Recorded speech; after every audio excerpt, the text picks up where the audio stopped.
We all use it, every single day. We don't even think about it most of the time. I'm talking about language. But have you ever stopped to wonder how you can take something so human, so creative, and actually study it like a science? Well, that's exactly what we're going to break down today, the incredible journey of linguistics. I mean, think about it. It sounds kind of impossible, right?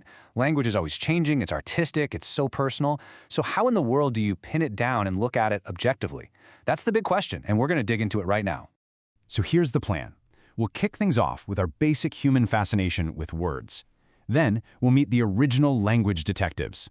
After that, we'll see how the science of language was born. And finally, we'll look at language through two really cool lenses, as one long movie and as a single revealing snapshot. All right, let's start our journey. And you know, this story doesn't begin with scientists and lab coats. Nope, it starts with a simple curiosity that we've had for centuries. It's just true, right? We've always understood that words have serious power. They can build nations, they can start movements, they forge the connections between us.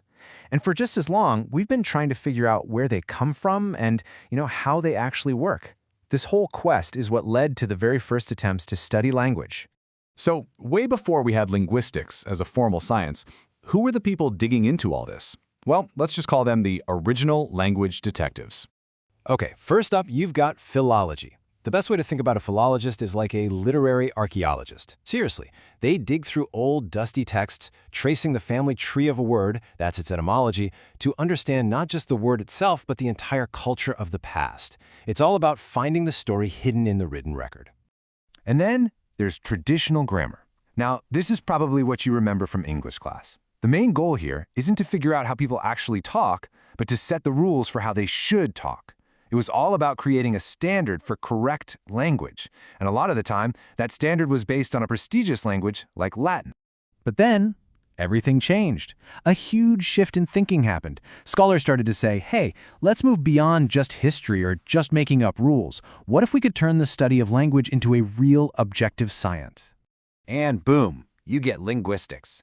The biggest difference, and this is so important, is that linguistics is descriptive, not prescriptive. A linguist isn't a grammar cop who's going to give you a ticket for saying something wrong. No, they're more like a biologist in a rainforest, just observing and describing this amazing complex system of language exactly as it exists in the wild.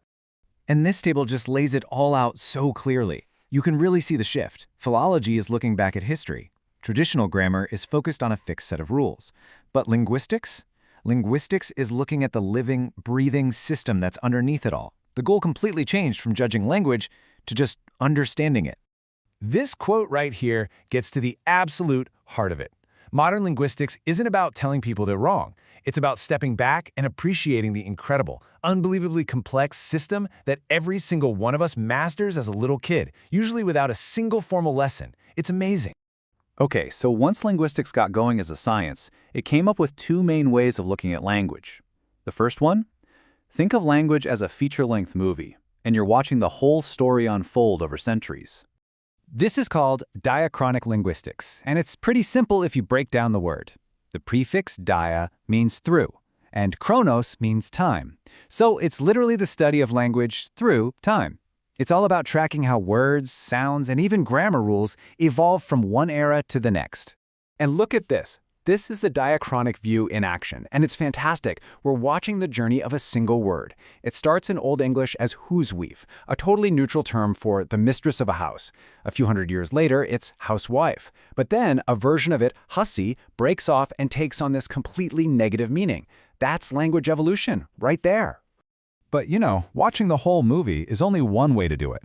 What if you just want to hit pause on the movie and understand how everything works right now in this one frame?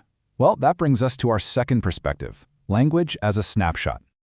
This is synchronic linguistics. The prefix syn means with or together. So it's about looking at language all together at one point in time. This approach basically hits the pause button. It analyzes the entire system of a language, its grammar, its vocabulary, its sounds, as it functions at a very specific moment, like English as it's spoken today. This comparison makes it all crystal clear. The diachronic, or movie view, is like a historian asking, how did we get here? How did this rule come to be?